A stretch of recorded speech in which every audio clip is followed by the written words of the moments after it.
Bonjour et bienvenue à cette édition de la Tribune TVHR. Il s'agit de la 100e émission de la Tribune TVHR et ça fait exactement un an, jour pour jour, que j'ai accepté de relever le défi qu'on m'a donné. Et c'est de jour en jour un très grand plaisir de vous retrouver sur l'antenne de la TVHR et j'espère que ça va se continuer encore pour au moins une autre année et 100 émissions supplémentaires. Mon premier invité aujourd'hui, c'est le président de Tremcar, une entreprise qui prend de plus en plus d'expansion, surtout aux États-Unis. Il s'agit de M. Daniel Tremblay. M. Tremblay, bonjour. Bonjour. Bon, je parle d'expansion aux États-Unis parce que vous avez fait quand même une importante acquisition au cours des derniers jours. Peut-être nous en parler un peu. Exactement. On a fait une acquisition à Sacramento, en Californie. Donc, c'est une usine qui existe depuis environ 35 ans aux États-Unis, spécialisée dans le pétrole et le propane. Et puis, pour nous, c'est important de continuer d'investir, oui, aux États-Unis, mais aussi dans l'Ouest américain, ce qui vient diversifier notre offre de produits et aussi venir vendre, ça donne vraiment, on dit en français, en anglais, un flagship, donc une vitrine de tous les produits Tremcar dans le marché de la Californie et du nord de la Californie. Oui, parce que vous aviez déjà des assises aux États-Unis. Là. Ça, c'est une importante acquisition, mais vous aviez déjà des assises, donc, du côté américain. Là. Exactement. On a une usine toujours en fonction à Haverhill, au Massachusetts, donc dans le nord du Massachusetts, un petit peu au nord de Boston. Et puis, on est en Ohio aussi, pas loin de Cleveland. Oui, c'est ça. Vous avez mentionné que d'investir aux États-Unis, c'était la voie à suivre pour Tremcar. Est-ce que c'est en raison des conditions actuelles entre les États-Unis et le Canada, la règle des travailleurs? Comment vous pourriez expliquer un peu votre prise de position là-dessus? C'est évident que quand on regarde en ce moment les embûches qui sont en face des entrepreneurs qui veulent exporter. Aujourd'hui, on regarde, oui, les tarifs, tout le monde parle des tarifs depuis maintenant un an, mais en plus de ça, on a une pénurie de travailleurs que le gouvernement fédéral a mis des limites de passer de 20 à 10 naturellement, le maximum de travailleurs temporaires qu'on pouvait avoir. En plus, a augmenté le minimum du salaire. Quand on est conventionné, quand on a des unions, etc., ou des syndicats, on ne peut pas réviser les conventions aussi facilement. Donc, on se fait mettre des embûches. En plus, les tarifs. Donc, quand on regarde naturellement aussi la situation qui n'est pas nécessairement propice à l'entrepreneuriat quand on regarde le Québec ou le Canada. Si vous regardez le Québec est la province la plus basse avec le désir d'entreprendre au Canada. Le Canada est un des pires de l'OCDE. Alors, il y a toutes sortes de raisons, mais c'est aussi toutes les lois qui suivent avec le Québec. Pour moi, là, si on prend identiquement, de façon identique, des usines, une usine du Québec, une usine, par exemple, en Ohio, ça coûte en ce moment 5 personnes à temps plein juste pour remplir de la paperasse, comme on dit, de la bureaucratie ici, du Québec. Okay. Oui, ça se dit directement. Donc, c'est plus facile de faire affaire aux États-Unis qu'au Canada actuellement? Complètement. Ici, on n'a pas la mentalité de favoriser l'entrepreneurship. Donc, si moi, je regarde, moi, je suis un spécialiste des citernes. Toutes les minutes que je passe par jour à essayer d'améliorer mon entreprise, c'est là où je suis le plus payant quand je travaille sur des citernes. Quand je travaille sur de la réglementation, sur la bureaucratie, c'est pas là qu'on fait notre marque, c'est pas là qu'on fait la différence pour battre notre compétition, pour être naturellement plus innovateur, plus productif. On travaille sur une nouvelle loi et une autre nouvelle loi. Puis là, on regarde autant le gouvernement Legault qu'à Ottawa avec le gouvernement Trudeau anciennement. On va voir ce que Carney va faire, mais c'est bien évident qu'ils nous mettent des bâtons dans les roues. Aux États-Unis, on nous accueille avec les bras ouverts. Toute cette bureaucratie-là existe à peu près pas. En plus, on a de la main-d'œuvre pour recruter. Bon, parlant de main-d'œuvre, je sais que vous faisiez partie d'un premier groupe là, qui discutait avec Ottawa, même que, je ne sais pas s'il y a une poursuite qui a été déposée, oui. Exactement. Où on en est là-dessus? Parce que là, il y a un deuxième groupe. Là, je m'entretais avec M. Dominique Plouffe de Service Marine Canada qui vit le même problème que vous. Où on en est exactement dans ces discussions-là avec Ottawa? Les discussions-là sont toujours en cours. Donc, c'est entre les avocats que ça se discute, mais on n'a pas de nouvelles du tout en ce moment. Bon, donc c'est le statu quo pour l'instant. Donc, la poursuite est toujours en cours pour essayer de régler ce problème-là. Exactement. Bon. Revenons à votre plan d'expansion donc aux États-Unis, l'achat de cette usine à Sacramento. Donc, ça a renforcé un peu Tremcar dans votre secteur parce que là, ça dépasse un peu ce que vous faites actuellement à l'usine de Saint-Jean. Là. Donc vous consolidez en fait vos opérations, là, vous diversifiez en fait ce que vous produisez. Oui, exactement. Il faut quand même aussi comprendre que l'usine à Sacramento va créer des jobs aussi à Granby et un peu à Saint-Jean. Donc, certains produits qu'elle utilise, qu'on fait maintenant, en ce moment, ils l'achetaient chez un de nos compétiteurs, mais dans le futur, ils vont les acheter chez Tramcar. Puis certains de ces produits-là sont fabriqués à Granby et à Saint-Jean-sur-Richelieu. Oui, l'usine de Granby, je pense, il y a eu un déplacement, je pense, de l'usine de Saint-Césaire, qu'on a amené un nouveau plan à Granby. Peut-être nous en parler un peu. Exactement. Donc, l'usine de Granby, la stratégie est simple. On a une pénurie de main-d'œuvre, tout le monde le sait. Donc, pour nous, c'était d'être capable d'amener des nouveaux équipements et puis une usine la plus moderne en Amérique du Nord d'un système. Vraiment là, simple comme ça, pour être capable de dire, bien, avec les mêmes travailleurs, comment est-ce qu'on fait pour augmenter de façon importante la productivité, donc l'output de l'usine, le volume de l'usine. Pour nous, c'est très, très important. Ça fait que ça a été tout on avait 6 bâtisses à Saint-Césaire. Là, on a regroupé une bâtisse principale avec toutes sortes de nouvelles technologies d'intelligence à travers naturellement l'informatique, à travers les équipements sont plus gros, plus modernes. Tout ce qu'on pouvait aller chercher à travers le monde. On a fait des équipements de l'Espagne, de l'Italie, du sud des États-Unis. On en a partout que ça arrive parce qu'on a choisi naturellement ce qui est vraiment pointu dans notre secteur. Donc, c'est une usine là, qui répond aux technologies 2025 là, au niveau du travail. Et plus. On a même révisé certains designs pour être capable de sauver des heures de travail aussi en fonction de ces nouveaux équipements-là, ce qui va nous permettre, encore là, ce qu'on va faire ou ce qu'on a commencé à faire à Granby, personne en Amérique du Nord est équipé comme ça. Donc, on est vraiment l'usine la plus moderne de notre groupe. Bon, si on prend en compte là, de l'usine de Saint-Jean-sur-Richelieu, de Granby, vous employez combien de personnes là, actuellement, Tramcar? 400 personnes. 400 personnes. Bon, mais vous risquez d'en perdre si jamais les règles de travailleurs étrangers ne changent pas. C'est certain que les lois de travailleurs étrangers, en ce moment, c'est qu'on a, je dirais, trois séquences. Un, le gouvernement fédéral a baissé le maximum de 20 à 10 des travailleurs. On est aussi dans le RMR de Montréal, ce qui fait qu'on est touché par le taux de chômage de Montréal qui est plus élevé, mais les taux de chômage des métiers traditionnels, comme nous, comme les soudeurs, les mécaniciens, choses-là, est très bas. Mais ils prennent pas en compte naturellement, ils prennent en compte juste le taux global. En plus de ça, ils ont augmenté les salaires de 32 à 34 $ minimum. Ils ne considèrent pas si la personne est un chiffre de soir, sur le quart de soir, les primes, ou celui naturellement qui est approuvé, soudure, haute pression, qui a rien auprès. Ils regardent rien de ça, c'est le salaire de base seulement. C'est que c'est vraiment à discuter. Puis la troisième problématique qu'on a, c'est provincial. Parce qu'une fois qu'on va dire les travailleurs qu'on a en ce moment dans nos mains, s'ils ne sont pas renouvelés avec le système fédéral, ils tombent naturellement, il faut qu'ils se trouvent avoir un permis, un CSQ, certificat naturellement d'employabilité ici au Québec. Puis là, il y a des délais au niveau provincial, il faut qu'ils parlent français, il y a une grille de pointage, il faut regarder quel genre de métier, il est-tu en pénurie, etc., etc. Et puis à partir de là, là, il se qualifie, il va avoir naturellement sa résidence permanente. Puis s'il ne se qualifie pas, il retourne dans son pays. Ouais. Je ne sais pas si vous avez réfléchi à ça, mais en parlant avec M. Plouffe la semaine dernière, il me soulignait que s'il déplaçait, parce que son usine est à peu près située dans le même secteur que Tramcar, s'il déplaçait son usine d'à peu près 1 kilomètre, tombait dans une autre zone et il serait soustrait de la règle des travailleurs étrangers. Est-ce que vous avez pensé à un tel scénario? Bien sûr, c'est sûr que ça l'a... Oui, mais ça a ses limites. Parce à Granby et puis à Saint-Jean, j'ai deux réalités différentes. Oui. Ça fait que c'est déjà le cas, donc on est au courant de ces détails-là. Mais ça... En fait, ça explique et ça confirme un peu, pas l'absurdité, mais la non-viabilité de ce règlement-là, parce que qu'on soit à 1 kilomètre de distance et que les règles changent, ça n'a comme pas de bon sens. Je comprends que ça prend une ligne, comme on m'a dit, ça prend une ligne à quelque part, ça, je comprends ça, mais il reste que quand on met certains régions, puis il y a des usines qui vont être favorisées, d'autres usines qui ne seront pas favorisées. Moi, ce que je l'ai discuté avec ça, c'est les gens me disent « Oui, vous avez juste augmenté vos salaires. » Mais c'est simple. Mais vous savez que ça, au Québec, il y a 10 000 soudeurs. Si je monte mes salaires de 10 $ de plus, je vais arriver quoi? Je vais tirer les soudeurs de l'autre entreprise qui est aux côtés de chez moi.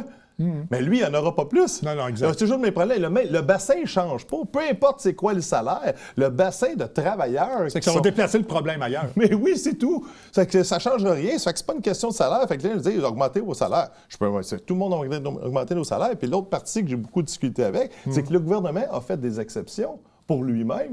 En construction, ça ne s'applique pas.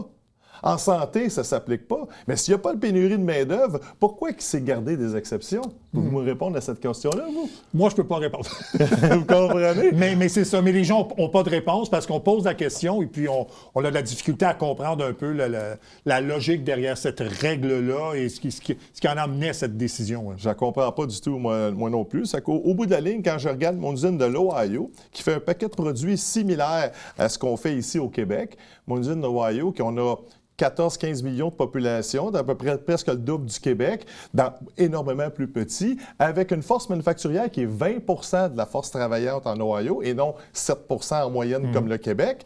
Donc, on a beaucoup de travailleurs techniques, des mécaniciens, des soudeurs disponibles constamment. Fait que moi, je regarde, si j'ai dans le futur, est-ce que j'augmente ma production au Québec? Si je suis au maximum de ma productivité, mes nouveaux emplois vont s'en aller aux États-Unis. Je peux recruter aux États-Unis, j'ai pas de problème.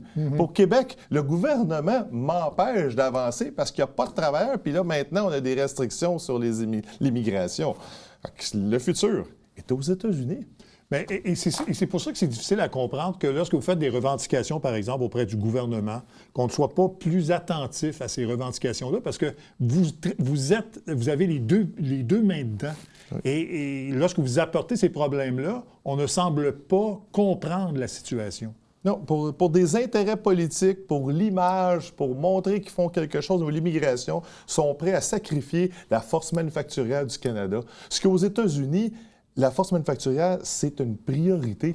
Les gens du comté, les gens de la ville m'appellent pour savoir comment ça va.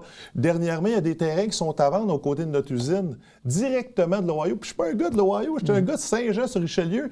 Le développement économique m'a appelé. « Daniel, on vient d'avoir des nouvelles, ces terrains-là sont ouverts. Ça t'intéresse-tu? » Ici, à Saint-Jean, là, attendez-moi pas, là, j'aurais pas de coup de téléphone s'il y a des terrains qui se libèrent. Mais quelque chose, le Québec, on aurait dit que le côté manufacturier, les usines, ça nous fatigue. On aimerait mieux les avoir ailleurs. Ouais. Fait que je suis mieux de produire aux États-Unis puis le vendre au Québec par après. C'est désolant.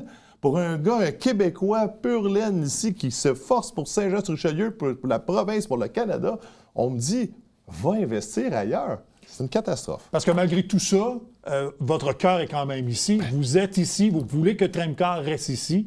Et c'est tout en votre honneur, mais il faut quand même changer les règles du jeu. 4e génération en affaires, moi, ici. Pas toujours en même business. On a toujours changé de business, mais de père en fils en fils. On a toujours voulu investir dans la région de Saint-Jean. On a ça à cœur. Puis on regarde les conditions. Les conditions sont catastrophiques par rapport, naturellement, à d'autres endroits en Amérique du Nord. On va souhaiter que ça change, mais pour l'instant, bravo pour l'expansion aux États-Unis. Et je pense qu'il y a d'autres plans qui s'en viennent et j'ai l'impression que c'est pas terminé. On a plusieurs plans encore. Ouais. Je vous remercie. Merci beaucoup, M. Tremblay. Merci. On fait une courte pause et on revient tout de suite après.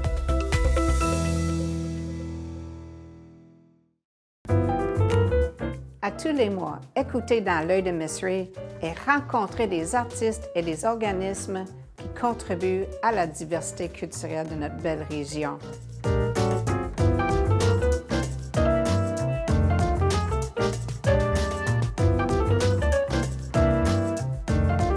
Ensemble, nous gardons l'art vivant. À tous les lundis, 18h30, sur les ondes de TVHR. Salut, ici Alexandre Baudouin. Et François Trépanier. Hey, François, souvent les gens nous demandent quand est-ce qu'on peut vous regarder? Mais là, c'est à partir du mercredi. Mercredi, 19h, on vous fait découvrir des acteurs de l'industrie sportive locale qui se distinguent. Manquez pas ça.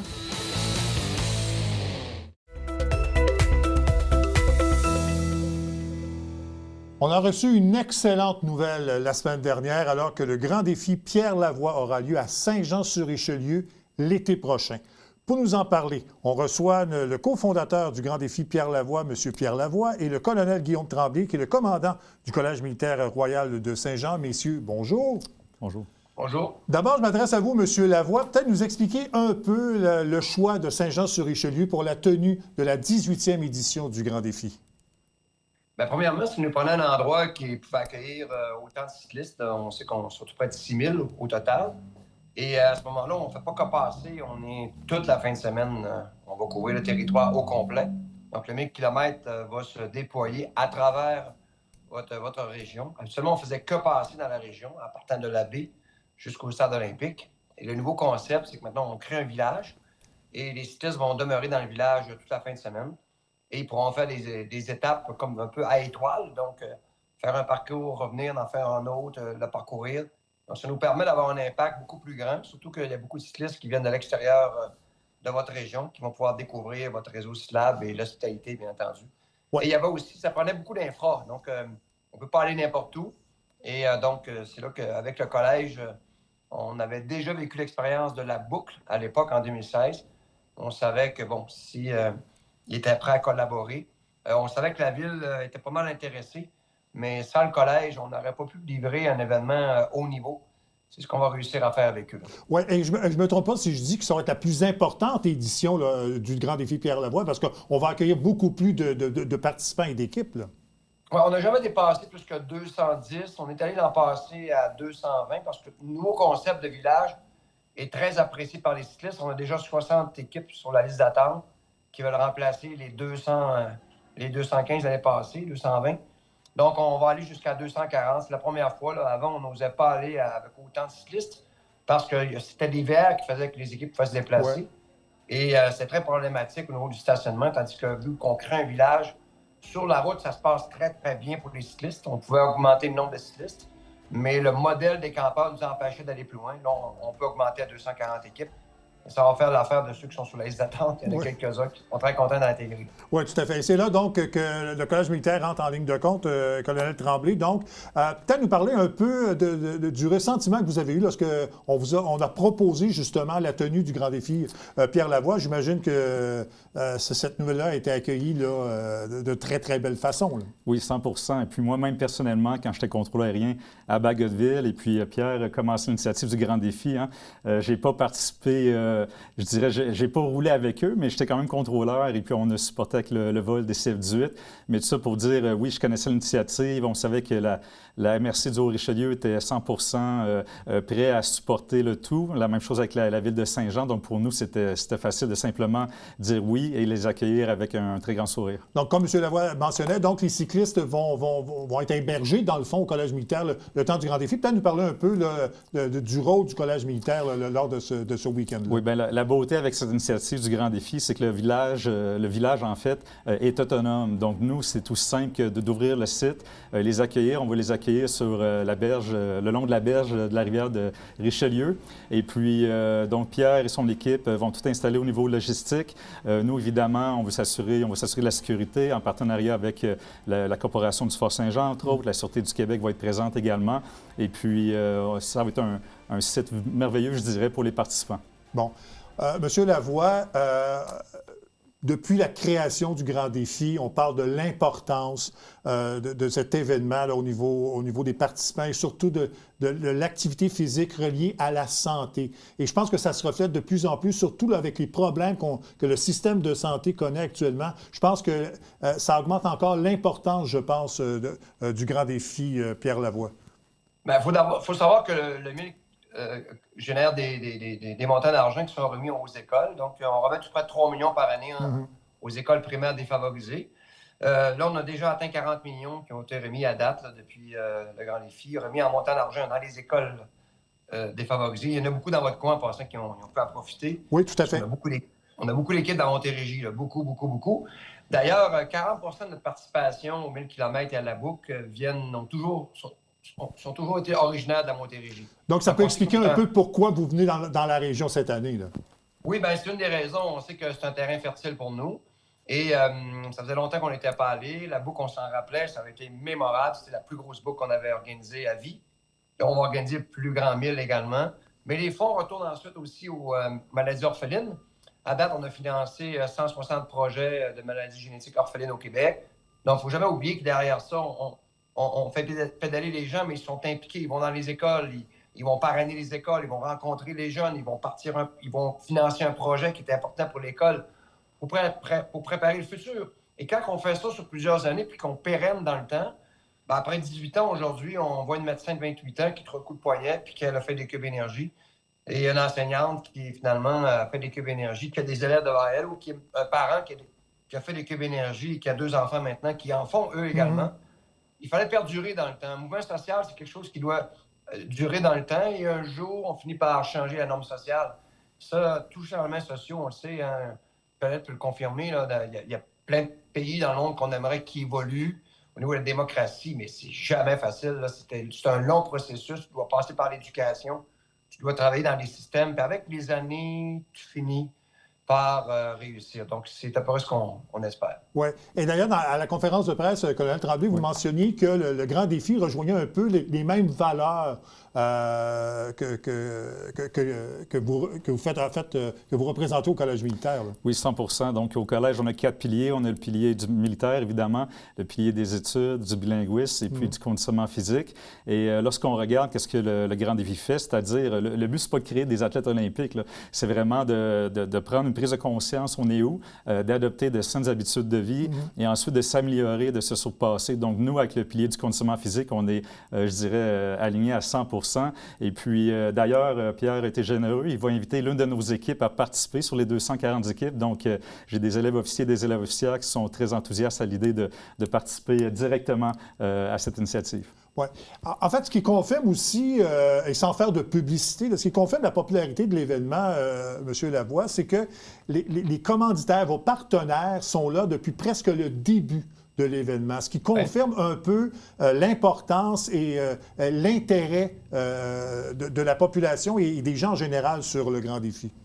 Je pense qu'on a toujours livré un événement de qualité pour les gens qui y participent avec une mission sociale bien ancrée dans un besoin sociétal. Et ça, c'est comme ça au départ, ça n'a jamais changé. Et on a évolué avec les campeurs, les Verts, on avait un problème environnemental, on le savait. Et il a fallu faire le temps d'arrêt, provoquer la réflexion. On n'était pas certain de revenir. Les chances étaient de 20 seulement parce qu'on n'avait pas d'idée pour revenir. Finalement, on a réussi à trouver des bonnes idées. Les cyclistes étaient prêts à accepter des mesures contraignantes en disant on peut être plus compliqué un peu dormir, mais au moins on vit l'expérience et on peut continuer de s'impliquer socialement. Il ne faut pas oublier que les gens qui ont les moyens de pédaler le 1000 km, vous savez, c'est une randonnée qui coûte quand même un montant important. Ça demande un gros engagement de 5 cyclistes, de faire des campagnes de financement et tout ça. Mais moi, je trouve que souvent, les enfants ne vont pas dans des écoles défavorisées, ces personnes-là. Non. Les enfants vont dans des écoles choisies ou privées. Et quand on les oblige à rentrer dans une école primaire défavorisée, ils voient la même petite fille qui est assise devant lui, qui a le même âge que la sienne à la maison, qui voit très bien qu'elle veut aussi réussir dans la vie, mais qu'elle n'a peut-être pas le même environnement. Donc, c'est pour ça qu'ils veulent les aider. C'est d'amener les gens à se rappeler que le Québec, on est parti de rien, on a créé une grande société par l'éducation. Aujourd'hui, on a envie de personne sur la planète. Là. Puis merci à ces visionnaires qui ont créé la Révolution tranquille, puis qui m'ont permis, moi, d'être éduqué dans ce filet, parce que moi, j'ai été élevé à Bagotville, dans le quartier Saint-Marc, dans un milieu ultra défavorisé. Ma mère était sous l'aide sociale. On avait 4 enfants à la maison. Le filet social du Québec m'a tenu, m'a permis de m'éduquer et a fait de moi un leader positif. J'ai arrêté aux États-Unis, je serais devenu un leader négatif, personne ne s'est occupé de moi. C'est ça nos valeurs. Il ne faudra jamais les oublier. Donc, quand je pédale, je veux les rappeler à nos cyclistes. Vous êtes là avant tout, pas pour vous. Vous êtes là pour aider le Québec à avancer dans la bonne direction. Bon, vous avez dit donc que vous avez eu une année difficile, mais lorsque vous avez fait le premier défi il y a 18 ans, est-ce que vous pensiez vraiment que ça connaîtrait autant de succès aujourd'hui? Non. Non, je pensais pas. Je me disais, c'était compliqué au début. Il n'y avait pas de lumière, de sécurité. Mais on avait l'audace. C'est ce qui manque aujourd'hui, hein? Vous savez, on a eu beaucoup d'audace dans le passé pour réaliser les grandes choses qui s'est fait au Québec. Aujourd'hui, on a peur de tout. On veut être parfait avant d'y aller. On a peur de se faire critiquer. Les réseaux sociaux sont venus amplifier le désengagement des gens qui sont leaders et qui ont de l'audace. Parce que l'audace, c'est pas de la folie. Hein? L'audace, c'est du courage mélangé de l'intelligence. On est courageux, mais on n'est pas calme. On réfléchit avant de partir. Mais nous, ça nous prend 2 éléments pour nous rassurer, puis on est parti. Parce que l'insécure, ça y en prend 15 avant de partir. Donc, c'est moi qui vais découvrir l'Amérique en premier, c'est moi qui montrerai sur l'Everest en premier, c'est nous qui ferons les grandes innovations. Il faut ramener ces valeurs-là dans une société. Puis ça, c'est hyper important. Ça en a pris beaucoup d'audace au début. J'avais ce pif en me disant, je pense que si on part en mouvement important, puis les gens embarquent, moi, je suis le style à nourrir un mouvement, à garder les gens motivés, puis à donner toujours un sens à ces coups de pédale. Ça a été ma job. Je pense que j'ai été cohérent parce que je ne faisais pas juste parler. Je faisais l'exemple. Puis les gens embarqués. Hein, puis je remercie les écoles. Sans les écoles, depuis 18 ans, qui font faire des cubes énergie aux enfants, ils n'ont jamais fléchi. On a toujours mis au-dessus de 1000 écoles à chaque année. C'est grâce à eux, là, aujourd'hui, ces anciens-là qui ont cru en nous. Alors, je leur faisais promesse qu'un jour, on aurait des nouvelles générations qui seraient dans notre société. Bien, ils sont là. Ils ont 28 ans maintenant. Puis on continue à les préparer. Les écoles continuent à faire le programme à chaque année. C'est sûr que le Québec est rendu ailleurs, puis il faut être fier de ça. Ouais. Ces couleurs qu'on se donne, puis qui fait en sorte qu'on peut donner l'exemple au reste du Canada. Là, le Québec se démarque sur plusieurs points où le Canada peut le reprendre. C'est pour ça que d'avoir l'armée qui est avec nous, le colonel Tremblay, il nous a vus avec Hauteville, il a vu évoluer le mouvement, il a vu où il est parti, où il s'est ancré. Puis maintenant, il parcourt le Québec, puis c'est un rouleau compresseur qui change la société. Puis de voir réapparaître au collège, puis de dire oui, Pierre, on est là, puis avec son sourire. D'ailleurs, je le remercie. Ce que j'ai trouvé dans mes premiers contacts, parce qu'à tour de contrôle, je ne le voyais pas, mais là, je l'ai vu en personne. C'est un gentleman, puis c'est un gars de projet.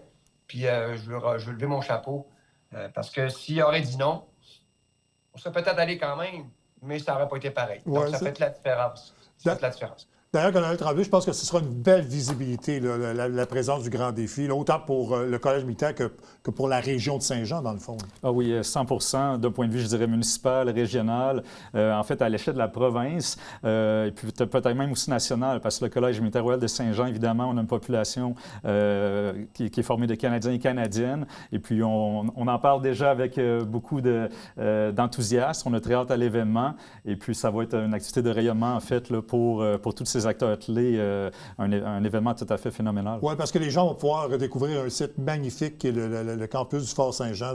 Les gens qui ne sont jamais allés vont découvrir un site magnifique. Tout à fait. C'est un site historique. On a fêté ou célébré les 250e année du siège cette année.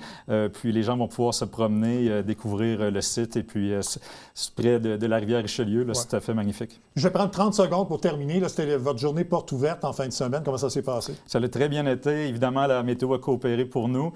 On a accueilli environ près de 2000 personnes. Donc, c'est un événement annuel où on parle justement, qu'on aborde les différents piliers du collège, nos lignes d'effort. Et puis, ça a été un très grand succès. Et puis, si je peux me permettre, j'aimerais inviter la population à un autre événement qui est le Jour du souvenir, le 11 novembre, évidemment, dès 10 heures. On rouvre notre site. Et puis, je voudrais dire, une participation de la population là, est toujours très appréciée.